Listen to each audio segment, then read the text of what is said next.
Welcome to Kenton's videos. Enjoy the video. You start by making sure the photo is ready and accessible. Save it to desktop or pictures so you can find it instantly.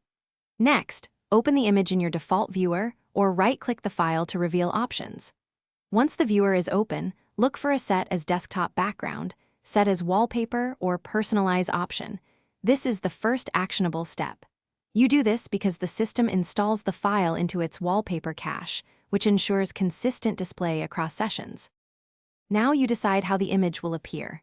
Select Fill, Fit, Stretch, Tile, or Center depending on composition and screen shape. Make sure the photo resolution is adequate for your display.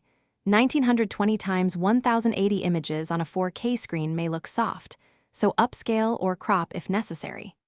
If the built-in option crops awkwardly, open a quick editor or the preview app and crop to your screen ratio, like 16:9. Then set that edited file as the wallpaper. Finish by confirming the change in settings under personalization or display so the system remembers it.